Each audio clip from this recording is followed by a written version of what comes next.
गुनौर में रानी अवंतीबाई लोधी की 195वीं जयंती पर महासम्मेलन। दामोदर यादव ने मंच से किया बड़ा ऐलान। पन्ना जिले की सभी विधानसभा क्षेत्र में पहुंचेगी न्याय यात्रा। खबरों के प्रायोजक है दिल्ली पब्लिक स्कूल छतरपुर, जहां आपके बच्चों को मिलती है अच्छी शिक्षा व अच्छे संस्कार, जिसमें प्रवेश प्रारंभ। अधिक जानकारी के लिए करें संपर्क।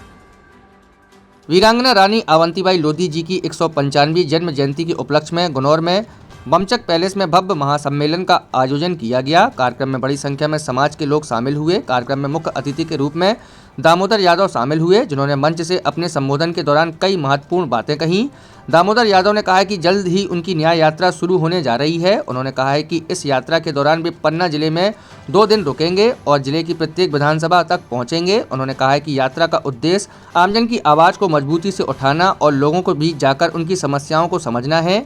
वहीं मंच से अपने संबोधन के दौरान दामोदर यादव ने पंडित धीरेन्द्र शास्त्री और पंडित प्रदीप मिश्रा पर भी जमकर निशाना साधा।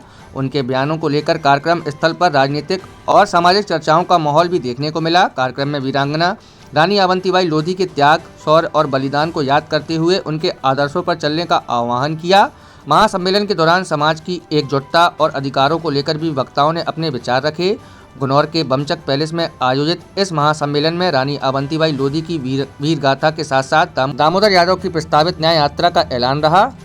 देखिए, वीरांगना अवंतीबाई लोधी जी को आज हमने याद किया, उनकी जयंती है और इस बात की चिंता हम सब ने और नाराज़गी भी जताई कि आखिर क्या कारण है कि इतिहासकारों ने भी बेईमानी करके हमारे महानायक और महानायिकाओं को ठीक स्थान इतिहास के पन्नों में नहीं दिया।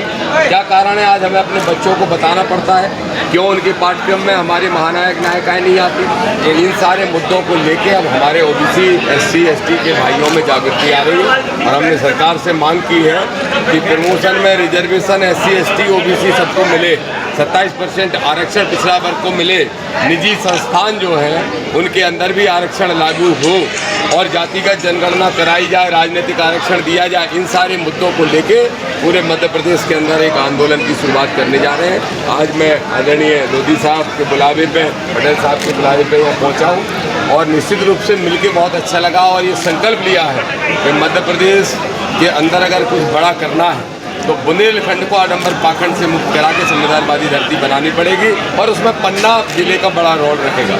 आगामी 2028 के अंदर पन्ना जिले की तीनों विधानसभाएं अम्बेडकरवादी संविधानवादी सोच के लोग SC ST OBC की एकता बना के चुनाव जीते हैं, उसके लिए भी मैं काम करूँगा। सब न्याय यात्रा निकाली जाएगी, क्या न्याय यात्रा का क्या उद्देश्य रहेगा, क्या रणनीति? न्याय यात्रा की यही मांगे रहेंगी जो मैंने आपको बताई। OBC का रिजर्वेशन जो लागू नहीं है उसको कराना, राजनीतिक आरक्षण दिलाना, जाति की जनगणना कराना, प्रमोशन में रिजर्वेशन SC ST OBC के सभी कर्मचारी अधिकारियों को मिले, उसके लिए ये सारे मुद्दों को लेके पूरे मध्य प्रदेश में एक हम यात्रा निकालेंगे और फिर मुख्यमंत्री जी को घेर के लाखों की संख्या में ले जाके बैठेंगे और जब तक मांग पूरी नहीं होगी तब तक नहीं। ये आडंबरी पाखंडी हैं, इनकी दुकानें हम बंद कराने निकले हैं। थोड़ी गिरावट तो आई है, अभी संख्या भी कम हो गई है, उनके जो गुंडागिर्दी है वो अभी ख़त्म नहीं हुई है। और जहाँ तक धीरेन्द्र की बात आप करेंगे तो पंडित किससे कहते हैं? पंडित तो विद्वान से कहते हैं। वो तो धीरेन्द्र गर्ग नाम का एक लड़का है जो भूमाफिया है, जो सत्ता संरक्षित है और ऐसे लोगों को सुधारना और संविधान का पाठ पढ़ाना हम लोगों की जिम्मेदारी है।